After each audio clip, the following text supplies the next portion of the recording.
तर मंडळी, अक्कलकोटच्या वटवृक्षाखाली बसलेल्या त्या राजाला तुमचे अश्रू दिसले आहेत. आज हा व्हिडिओ पाहताना जर तुमच्या अंगावर काटा येत असेल तर समजून जा की स्वामींची शक्ती तुमच्या आसपास वावरत आहे. ती तुम्हाला स्पर्श करत आहे. ते तुम्हाला सांगत आहेत की बाळा, तुझा वनवास आता संपला आहे.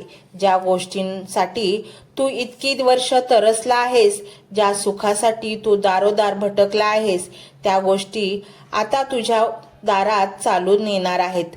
ही कोणती जादू नाही, तर हे तुमच्या कर्माचे आणि आता स्वामींच्या कृपेचे फळ आहे.